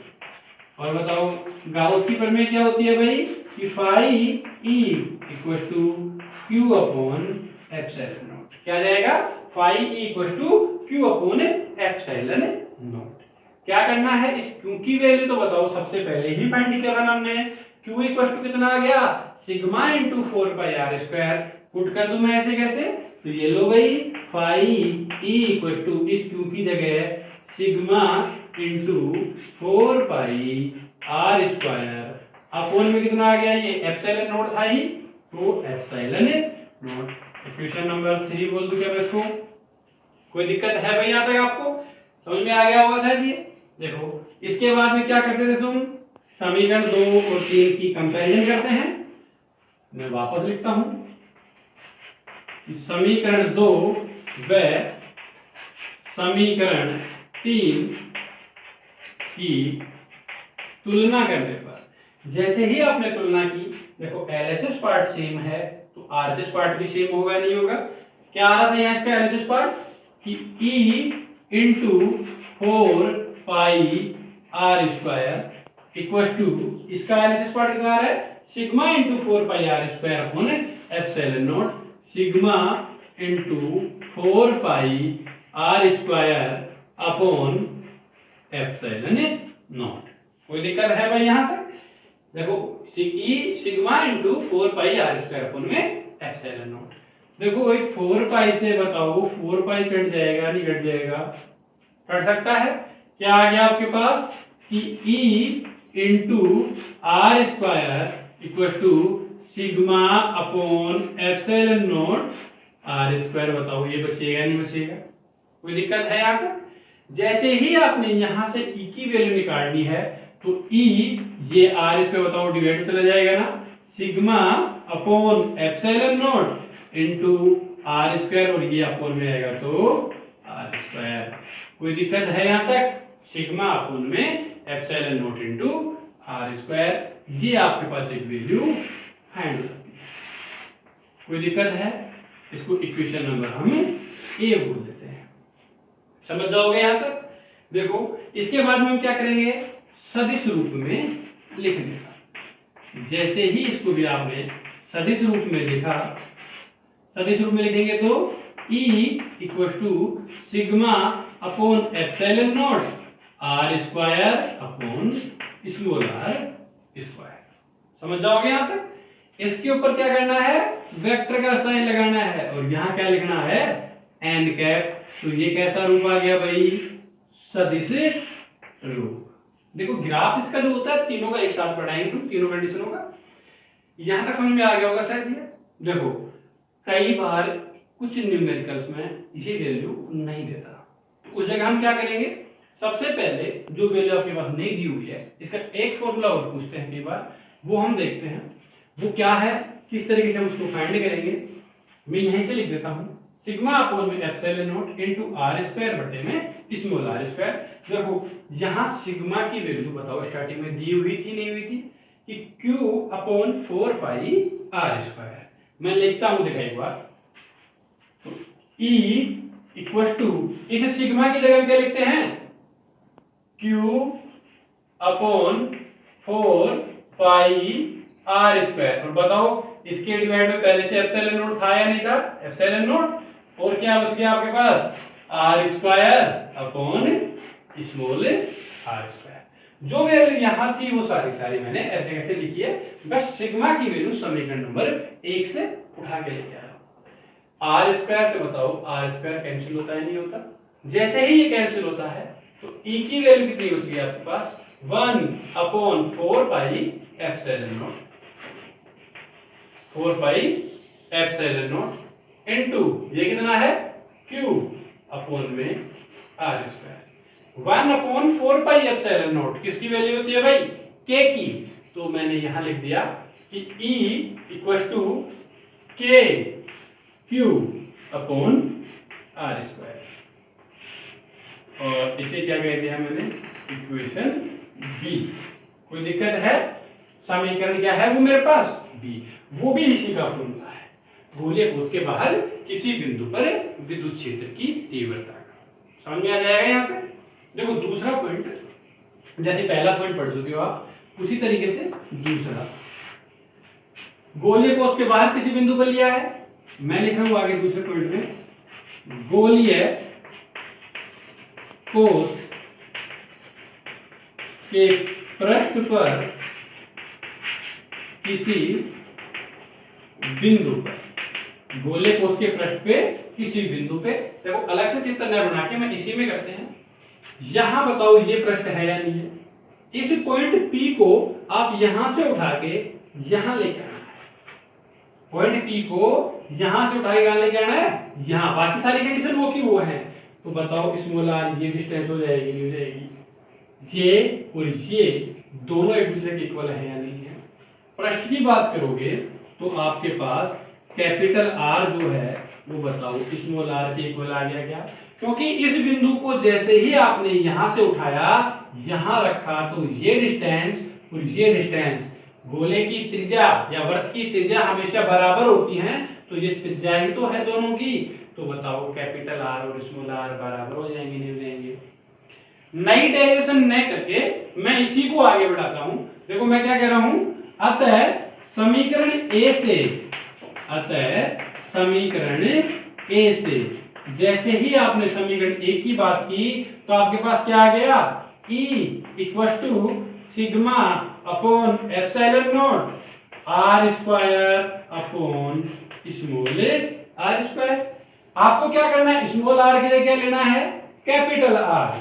तो बताओ E equal to sigma upon epsilon naught, और ये कितना आ गया भाई, कैपिटल आर का स्क्वायर तो है ही, इस स्मॉल आर की जगह क्या लिख देंगे हमें, कैपिटल आर का स्क्वायर। ये तो कैंसिल हो जाएंगे दूसरे से, तो आपके पास वैल्यू क्या आ गई, E equal to sigma upon epsilon naught, जिसे समीकरण सी बोल देंगे हम। कोई दिक्कत है यहाँ तक? इसी प्रकार दूसरा देख लो, जरूरी थोड़ी है हम इसी समीकरण को काम में ले, पर भी को तो ले सकते हैं ना, वो तो उसी की वैल्यू है। तो हम क्या कह रहे हैं यहाँ, समीकरण बी से। जैसे ही समीकरण बी लिया तो देखो क्या था, E equal to K Q upon small R square, K Q upon small R square. तो बताओ E equal to K Q, small R क्या लिखना है आपको, कैपिटल आर। तो बताओ कैपिटल आर का स्क्वायर, ये आ जाएगा नहीं आ जाएगा, इसे हम इक्वेशन डी बोल देगा। समझ में आ गया यहाँ तक। गोलीय कोष या चालक गोले के बाहर पढ़ चुके हैं हम बिंदु पे विद्युत क्षेत्र की तीव्रता। गोलीय कोष के पृष्ठ पर भी हम पढ़ चुके हैं विद्युत क्षेत्र की तीव्रता। अब देखो बात आती है गोलीय कोष के अंदर किसी बिंदु पर विद्युत क्षेत्र की तीव्रता। मैं यही कर देता हूं उन वैल्यू को, ठीक है ना। देखो एक बार थोड़ा सा,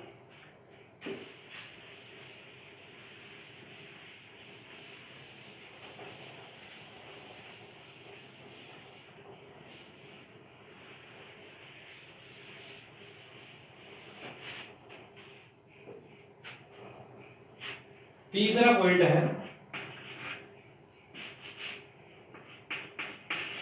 गोलीय कोष के अंदर किसी बिंदु पर विद्युत क्षेत्र की तीव्रता। सबसे पहले मैंने एक ये गोलीय कोष बनाया भाई, ठीक है, पॉजिटिव चार्ज था इसके ऊपर, हमने वही लिया है।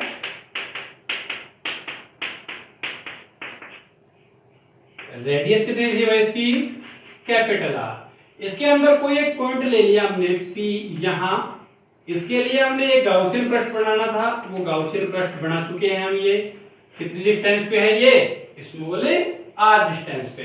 कोई दिक्कत है यहां तक, देख लो। ई वेक्टर और डीएस वेक्टर पता नहीं क्या डायरेक्शन होगी क्या नहीं, क्योंकि मैं इधर लिखना चाहूंगा ई वेक्टर की धनावेश से दूर इधर आनी चाहिए, इसके लिए लिखेंगे तो इधर, लेकिन मैं तो सोल्व करता हूं इसको। सबसे पहला काम विद्युत फ्लक्स की परिभाषा से, विद्युत फ्लक्स की परिभाषा से। जैसे ही आपने विद्युत फ्लक्स की परिभाषा लिखी, पाई ई इक्वल टू समाकलन E into D s cos theta. कोई दिक्कत है यहां तक। देखो जैसे ही यहां डी एस कोस थीटा लिखा आपने, यहां तक ये वैल्यू आ गई, फाई ई इक्वल टू, ई तो कांस्टेंट था, बाहर ले लूं मैं ऐसे कैसे, समाकलन डी एस कोस थीटा। कोई दिक्कत है भाई यहां तक। समीकरण 3 बोल दूं क्या मैं इसको, सॉरी 3 तक तो आ गया था ना, 4 बोल देते हैं समीकरण 4। अगला काम क्या था, गाउस की प्रमेय से, गाउस की प्रमेय से। और गाउस की प्रमेय क्या होती है, phi E equal to Q upon epsilon naught. बताओ गाउस की प्रमेय यही थी ना, phi E equal to Q upon epsilon naught. देखो आगे, phi E equal to Q की वैल्यू कितनी है, अरे क्यू तो टोटल आवेश, तो बताओ पृष्ठ के ऊपर बटा हुआ था, नहीं बटा हुआ था। गोलीय कोष के अंदर कोई आवेश है क्या, मतलब गोलीय कोष के अंदर कोई भी आवेश उपस्थित नहीं है। अगर गोलीय कोष के अंदर आवेश उपस्थित नहीं है तो उसकी वैल्यू क्यू की मान कितना आ जाएगा, 0 अपॉन में क्या आ जाएगा भाई, एप्सिलॉन नॉट।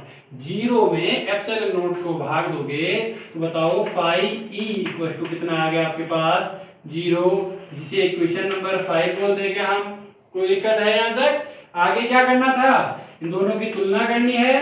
तो समीकरण 4 व समीकरण 5 की तुलना करने पर, जैसे इनकी तुलना की, एलएचएस पार्ट दोनों का सेम है, तो बताओ आरएचएस पार्ट भी सेम होगा नहीं होगा। आरएचएस पार्ट अगर सेम है तो बताओ ये ई समाकलन DS cos theta equal to कितना आ जाएगा, 0। हमारे को ई चाहिए ना, ई चाहिएगा तो ये संख्या कहां जाएगी, डिवाइड में। तो देखो ई इक्वल टू 0 अपॉन समाकलन डीएस कोस थीटा।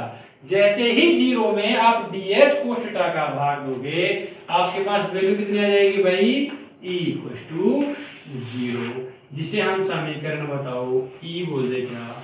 मतलब गोलीय कोष या चालक गोले के अंदर विद्युत क्षेत्र की तीव्रता कितनी आ गई, 0। कोई दिक्कत है यहाँ पर। अगर वापस से आपको कोई भी दिक्कत हो किसी पॉइंट में, वीडियो को रिपीट करके देखना। समझ में आ जाएगा। लगभग मैंने हर किसी टॉपिक में एक ही बात ली है। देखो यहां तक सब पॉइंट हो गया। मैंने कहा था ग्राफ के लिए मैंने ये कहा था कि तीनों कंडीशन है एक साथ लिखते हैं।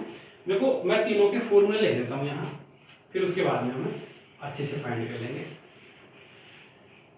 सबसे पहले कंडीशन देखो, गोले के बाहर, ठीक है ना, वही अपॉन आर स्क्वायर था, वही अपॉन आर स्क्वायर। मैं कोई सा भी एक फॉर्मूला ले लेता हूं कि ई जो आउट की कंडीशन थी वो कितनी आ गई आपके पास, के क्यू अपॉन आर स्क्वायर। कोई दिक्कत है भाई यहां तक?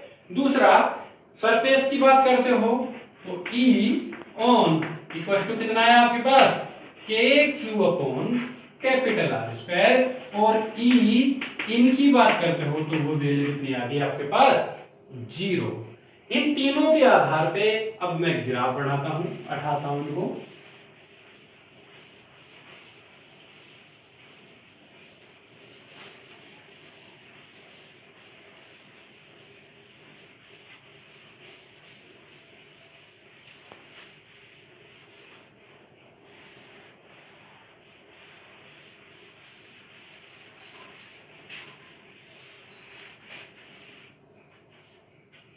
जैसे ही मैं ये देखो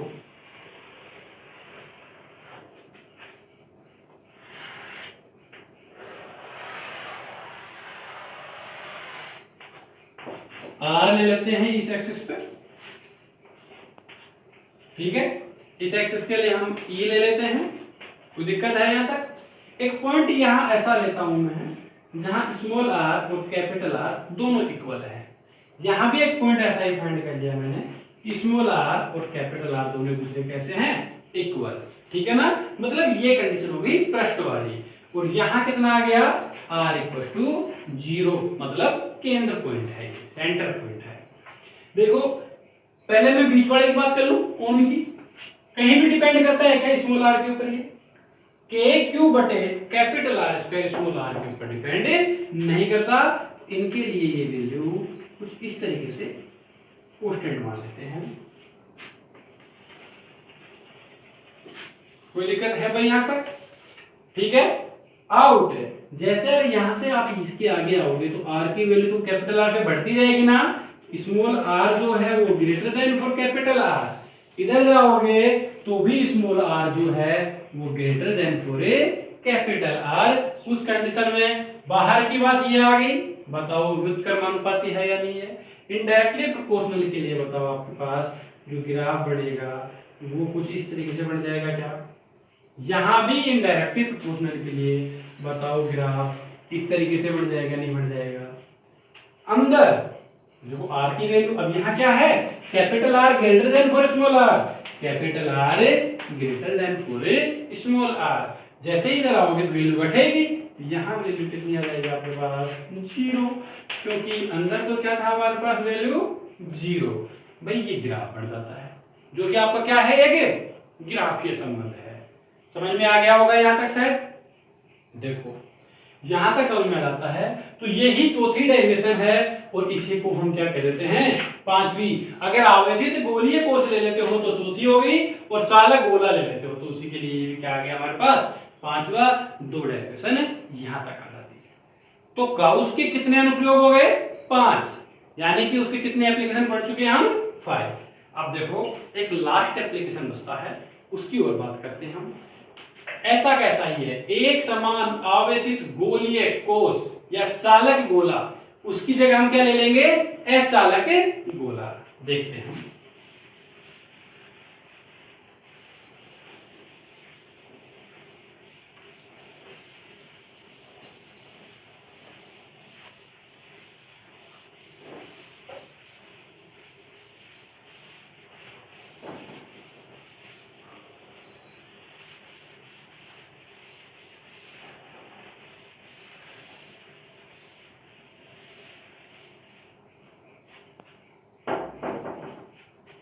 छठा देखो,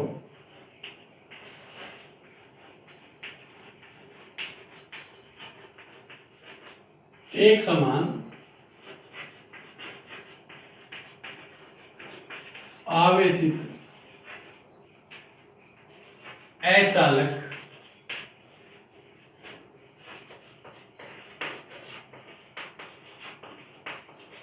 गोले के कारण, एक समान आवेशित अचालक गोले के कारण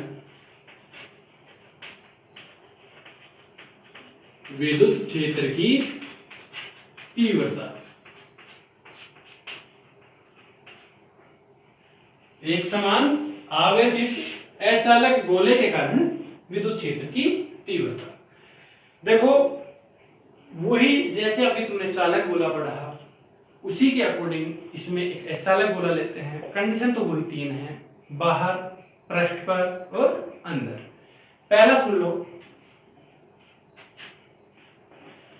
बाहर किसी बिंदु,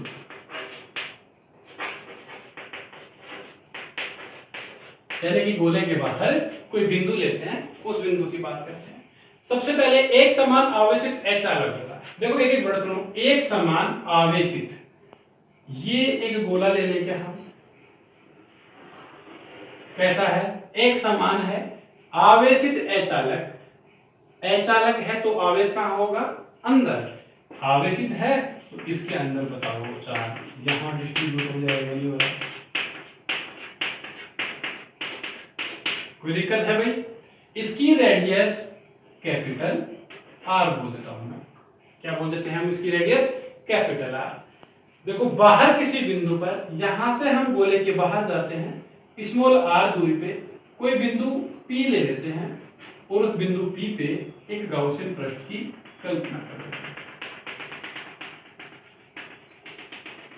ये लो भाई, गाउसियन पृष्ठ पे एक पॉइंट क्या ले लिया हमने, पी ले लिया।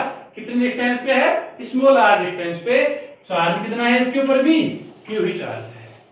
देखो इसके ऊपर पहले ई वेक्टर और डीएस वेक्टर की डायरेक्शन चाहिए।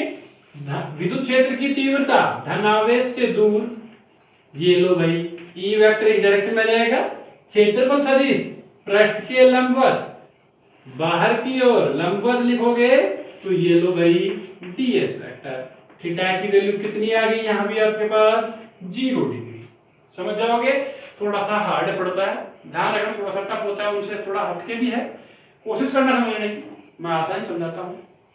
देखो थीटा इक्वल टू कितना आ गया, 0 डिग्री। पहला काम क्या था, घनत्व, आवेश देखो पूरा का पूरा अंदर बटा हुआ है, नहीं बटा हुआ, आयतन में बटा हुआ है आवेश, तो कौन सा घनत्व काम में लेंगे, आयतनिक आवेश घनत्व। आयतनिक आवेश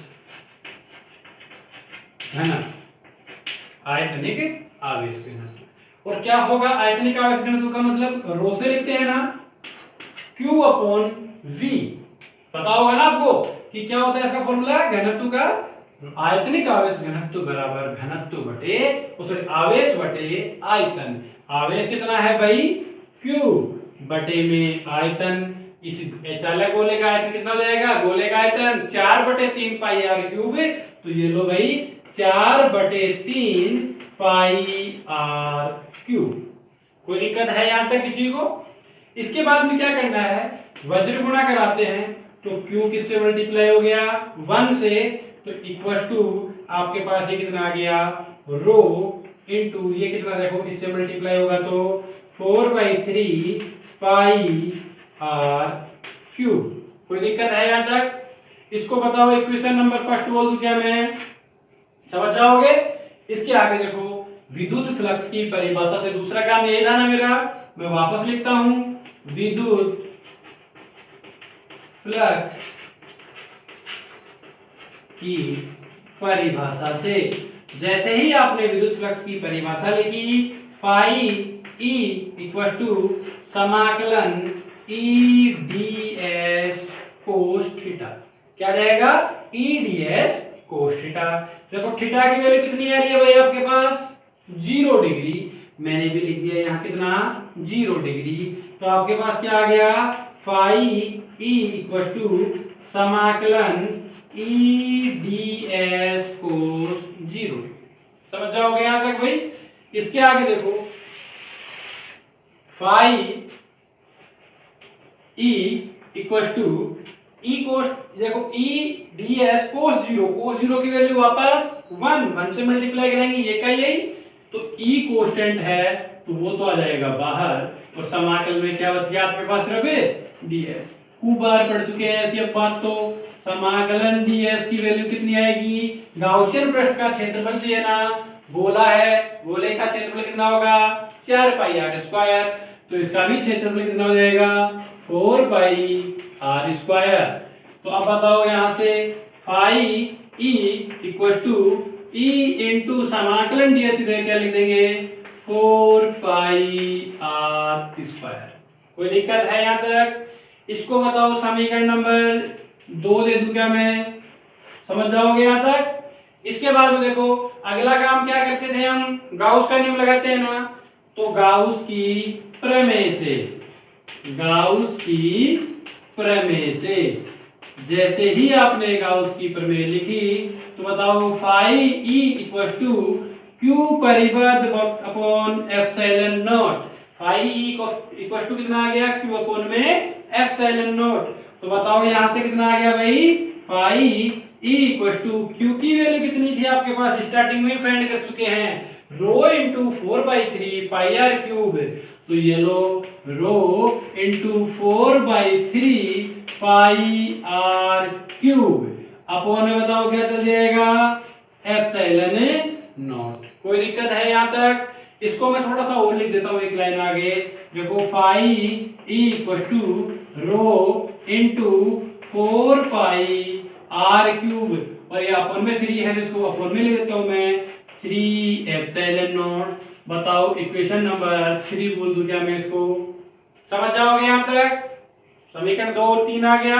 अगला काम क्या था, समीकरण 2 व समीकरण 3 की तुलना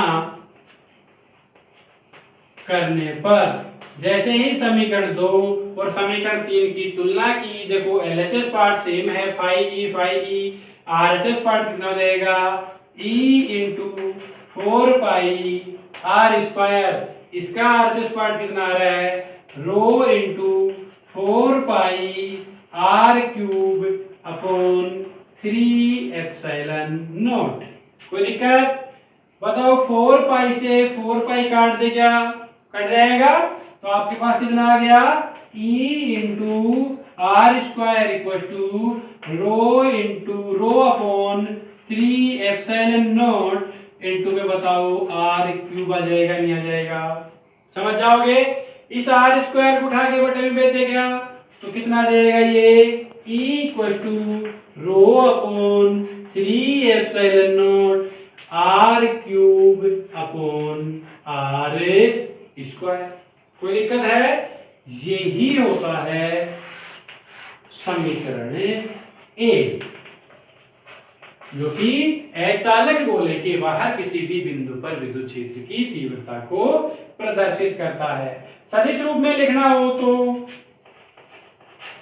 देखो सदिश रूप में क्या आ जाएगा, ये E equal to rho upon 3 epsilon not R cube upon R square. यहाँ एन कैप लगता है तो इसके ऊपर बताओ वेक्टर लगते हैं, लगता है या नहीं लगता? कोई दिक्कत है यहाँ तक? पहचान जाओगे?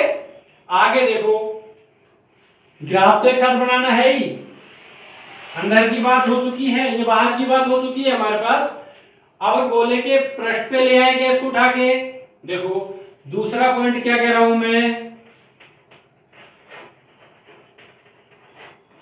पृष्ठ पर जैसे ही मैंने पृष्ठ की बात की, बताओ इस पॉइंट को उठा के आप यहां ले आओगे ना, जैसे ही ये पॉइंट यहां आएगा ये डिस्टेंस त्रिज्या इक्वल हो जाएगी, नहीं हो जाएगी? मतलब कि स्मॉल आर और कैपिटल आर एक दूसरे के बताओ इक्वल हो गए, नहीं हो गए? अब यहाँ अगर ये बराबर हो जाते हैं तो हम अलग से डेरिवेशन नहीं करके मैं सीधा ही लिख देता हूं कि समीकरण ए से जैसे ही आपने वैल्यू लिखी तो देखो E equal to rho upon 3 epsilon naught into में क्या जाएगा R cube upon R square, R cube upon R square.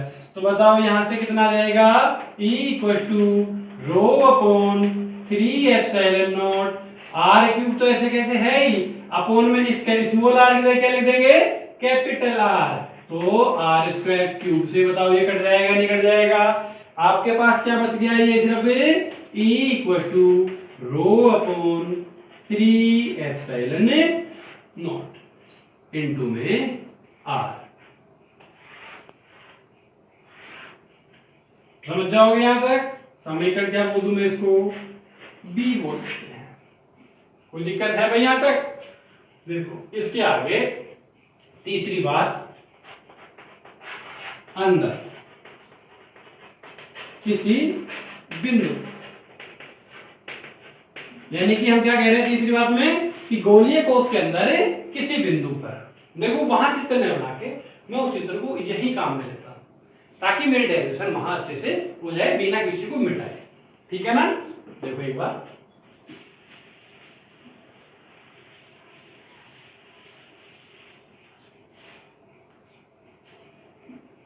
ये मैंने एच चालक गोला ले लिया, क्या ले लिया, एक एच चालक गोला, इसके अंदर ये पॉजिटिव चार्ज,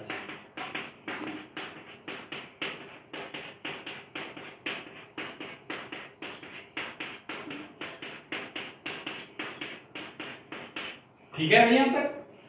ये सेंटर पॉइंट, यहां से यहां तक की इसकी जो डिस्टेंस है रेडियस अभी भी कैपिटल आर मानी थी और अभी भी हमने क्या ले लिया कैपिटल आर।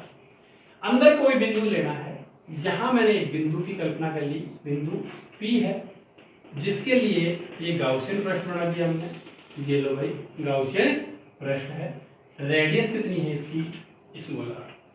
देखो एक छोटी सी बात, अब टोटल आवेश Q था, गाउसियन पृष्ठ के अंदर भी आवेश है या नहीं है, आवेश तो है, लेकिन बताओ टोटल Q है क्या, पूरा Q आवेश है क्या, पूरा Q तो नहीं है। मतलब कि इसका कुछ आवेश देखो ये इस गोलीय कोश इस गाउसियन पृष्ठ के बाहर रह गया ना, ये तो कम हो गया। अब हमारे को पता नहीं है कि कितना कम हुआ और कितना कम नहीं हुआ, तो मैंने कह दिया कि मेरे पास जो बाहर टोटल आवेश था वो तो Q बोल दिया और इसके अंदर के आवेश को मैंने क्या बोल दिया Q डैश। समझ जाओगे यहां तक। देखो थोड़ी सी बात है, मैं यहां देखो क्या कह रहा हूं, अचालक गोले का आवेश घनत्व बराबर गाउसियन पृष्ठ का आवेश घनत्व, कि जितना आवेश घनत्व अचालक गोले का है उतना ही आवेश घनत्व किसका ले लेते हैं हमें गाउसियन पृष्ठ का, क्योंकि घनत्व तो चेंज होगा ही नहीं। इसका मतलब अचालक गोले का आपने आवेश घनत्व रो लिया था, तो गाउसियन पृष्ठ का कितना ले ले हम, रो डैश ले ले क्या। कोई दिक्कत है भाई यहां तक। दोनों के फॉर्मूले लिखते हैं। देखो दोनों के फॉर्मूले लिखोगे, रो की वैल्यू कितनी होती है Q अपॉन V, तो इसके लिए आपके पास आवेश देखो टोटल ले रहे हो ना, तो वो तो आ गया Q। यहां थोड़ा सा कंफ्यूजन होगा, ध्यान रखना, आवेश घनत्व तो मैंने इसके लिए और इस गाउसियन पृष्ठ के लिए दोनों के लिए सेम लिया है, एक को रो बोल दिया एक को रो डैश, दोनों के लिए क्या है वो बराबर। अब सबसे पहले मैं इस अचालक गोले के लिए फॉर्मूला लगा रहा हूं, तो आवेश देखो टोटल आवेश तो Q बटे में आयतन, इस टोटल गोले का आयतन कितना आ जाएगा भाई 4/3 पाई आर क्यूब। ये लो भाई 4/3 पाई आर क्यूब बराबर। अब इस गाउसियन पृष्ठ की बात कर रहा हूं मैं, गाउसियन पृष्ठ के अंदर बताओ कुल आवेश कितना है Q डैश, तो कुल आवेश लिख दिया मैंने Q डैश बटे में आयतन कितना आ रहा है गाउसियन पृष्ठ के, रेडियस तो स्मॉल आ रहा है ना, तो कितना आ जाएगा आयतन 4/3 पाई आर क्यूब। कोई दिक्कत है भाई यहां तक, पहचान जाओगे। अब देखो 4/3 पाई से 4/3 पाई कट जाता है, समझ गए यहां तक। इसके बाद में देखो आपके पास क्या बच गया भाई कि Q upon capital R cube equal to Q dash upon small r cube. मेरे को तो गाउसियन पृष्ठ के लिए बताना था, या टोटल की बात कर रहे थे तो मैं क्यू डैश बोल दूं क्या? तो क्यू डैश कितना आ जाएगा मेरे पास, जैसे ही क्रॉस मल्टीप्लाई कराया तो क्यू डैश इक्वल टू, देखो ये तो इससे मल्टीप्लाई जाएगा, ये यहां जाएगा, तो Q into R cube upon capital R cube. ये बताओ क्यू डैश की वैल्यू वज्र गुणा करने से आई नहीं आई? ये यहां इससे मल्टीप्लाई हो जाएगा और ये इससे मल्टीप्लाई और ये डिवाइड में चला जाएगा, तो ये वैल्यू आपके पास आ जाती है।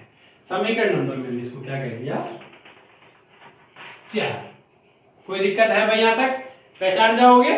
आगे देखो, जैसे ही हमने यहां तक पढ़ चुके हैं तो इसके आगे क्या आ गया हमारे पास? पहला आवेश घनत्व तो लिख चुके हैं हम विद्युत फ्लक्स की परिभाषा से, तो मैं भी लिखता हूं यहां कि विद्युत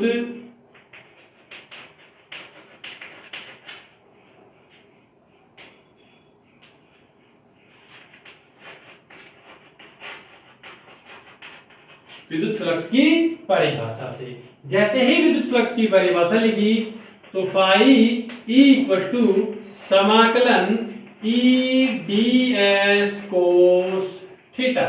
क्या आ गया? समाकलन ई डी एस कोस थीटा। तो बताओ यहां थीटा की वैल्यू कितनी आ जाएगी? वही आपके पास तो 0 डिग्री। तो फाई ई इक्वल टू, ई तो कांस्टेंट था बाहर आ गया, और समाकलन में कितना आ रहा है भाई? ये सिर्फ ds। कोई दिक्कत है यहां तक?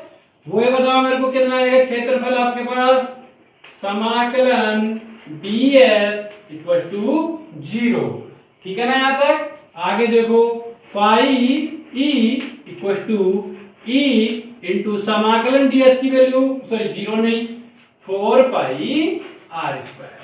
4 पाई आर स्क्वायर, क्योंकि गाउसियन पृष्ठ का क्षेत्रफल कितना आएगा? 4 पाई आर स्क्वायर। तो E into 4 pi are square equation number 5 बोल दोगे हम इसको। समझ जाओगे यहां तक? आगे देखो, हम क्या कहते थे इसके बाद में? गाउस की प्रमेय से। जैसे ही आपने गाउस की प्रमेय लिखी तो गाउस की प्रमेय से क्या वैल्यू आ गई भाई? Phi E equal to Q upon epsilon not.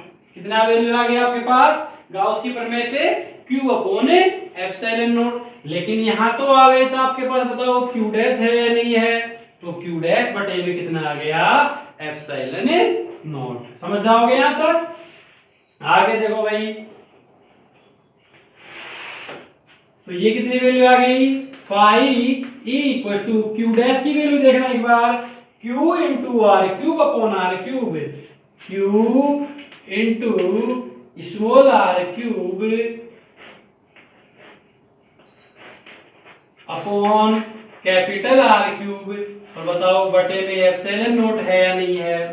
इसको थोड़ा सही करके लिख देता हूं मैं। तो बताओ यहां से phi E equal to Q upon epsilon naught into R cube upon R cube आएगा नहीं आएगा? समझ जाओगे यहां तक भाई? आगे देखो, समीकरण नंबर इसको 6 बोल देते हैं हम। क्या करते थे तुमने? जैसे ही गाउस की प्रमेय और विद्युत फ्लक्स की परिभाषा लिख लेते हो, दोनों के समीकरणों की तुलना करते हो ना, तो देखो मैं क्या कह रहा हूं यहां कि समीकरण 5 व समीकरण 6 की तुलना करने पर, जैसे समीकरण 5 और समीकरण 6 की तुलना करोगे तो कितनी वैल्यू आ जाएगी आपके पास कि E into 4 pi are square equal to Q upon epsilon not R cube upon capital R cube. देखो दोनों का एलएचएस पार्ट सेम है, तो आरएचएस पार्ट भी मैंने क्या कर दिया यहाँ बराबर कर दिया। आर स्क्वायर से बताओ एक आर स्क्वायर कट जाएगा नहीं कट जाएगा?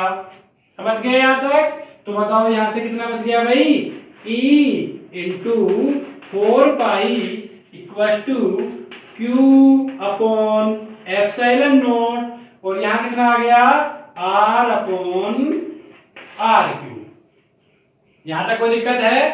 4 पाई को डिवाइड में दूं क्या? तो कितना आ गया भाई? ये E equal to Q upon 4 pi epsilon not R upon R cube. समझ जाओगे यहां तक? तो आपके पास क्या वैल्यू आ गई? 1/4πε0 के होता है ना, तो बताओ E इक्वल टू के क्यूब और ये R अपॉन R क्यूब। समीकरण कितना आ गया? ए बी आ गया था, इसको बताओ समीकरण हम सी दे दें क्या? कोई दिक्कत है भाई? यहां तक समझ सकते हो? यहां तक कर लोगे? देखो सदिश रूप में लिखना हो तो वेक्टर लगा के वापस उसके ऊपर हम क्या लगा देंगे? N cap. मैं लिख भी देता हूं यहां,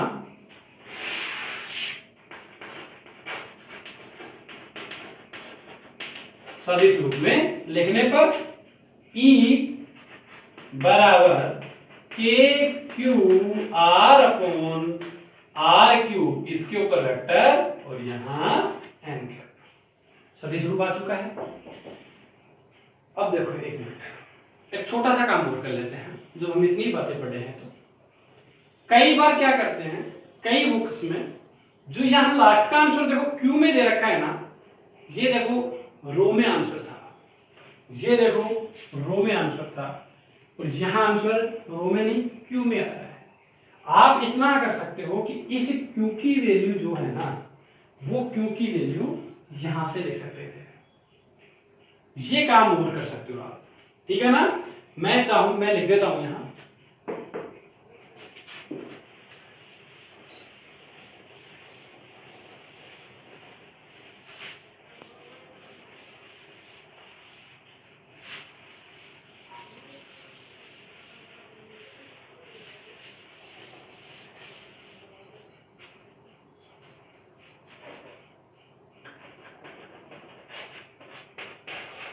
समीकरण 1 से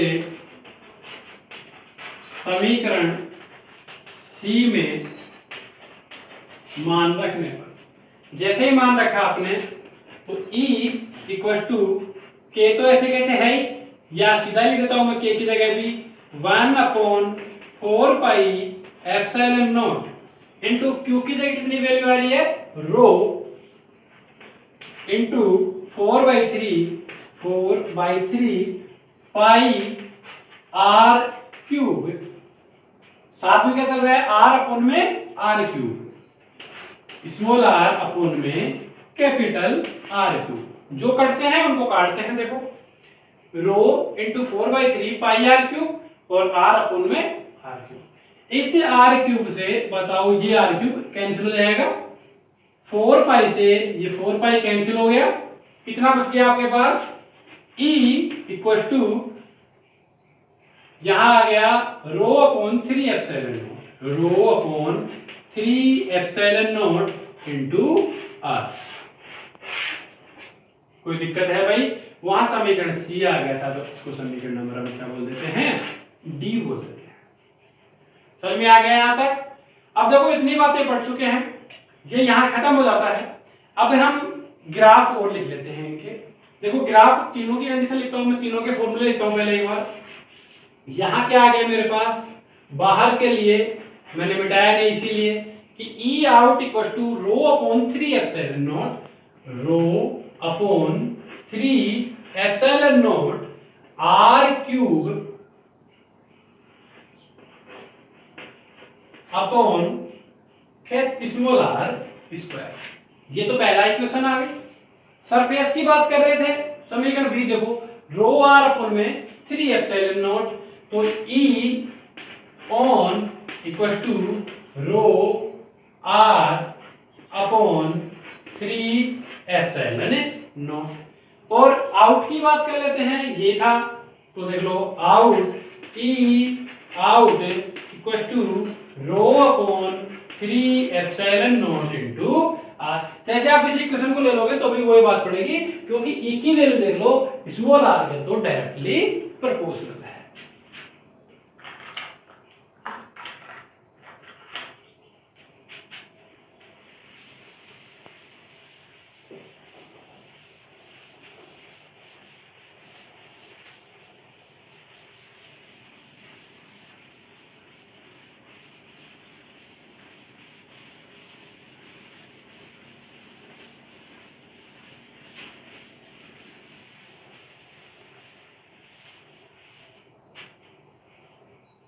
देखो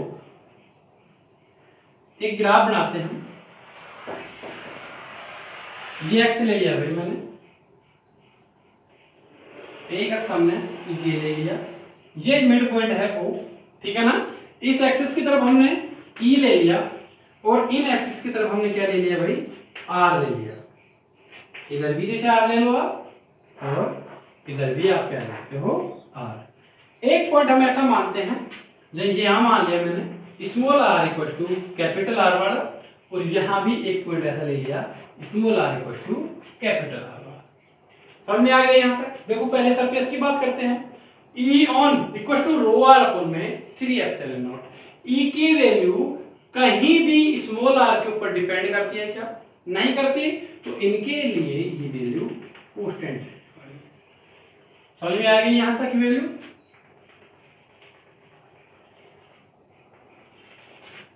ठीक है भाई यहां तक। आगे देखो, ये यहां कैपिटल R जो है वो greater than for small r है, यहां भी कैपिटल R जो है greater than for small r है, क्योंकि आपको पता होगा शायद ऐसे से लेते हैं तो small r is greater than for capital R, और यहां small r is greater than for capital R।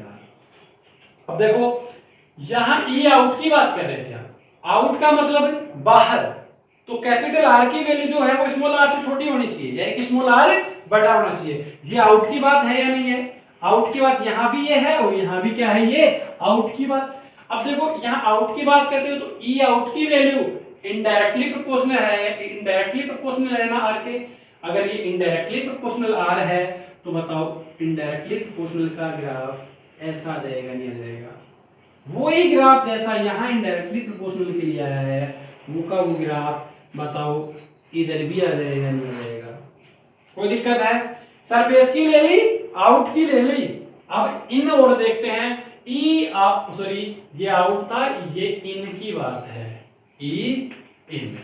तो यहां देखो अंदर डायरेक्टली प्रोपोर्शनल R आ गया, यहां भी डायरेक्टली प्रोपोर्शनल R है, तो यहां ग्राफ आ जाएगा कुछ ऐसा।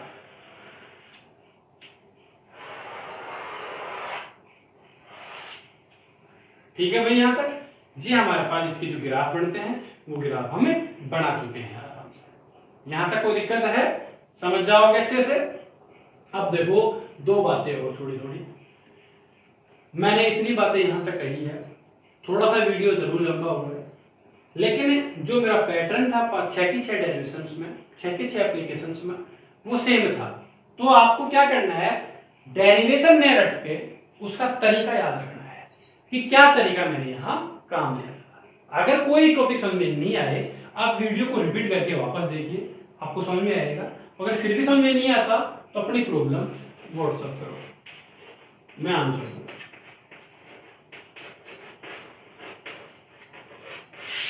9057159820 ये मेरे व्हाट्सएप नंबर है। अगर कोई भी प्रॉब्लम हो आपको तो व्हाट्सएप कर देना, मैं उसका आंसर जरूर दूंगा।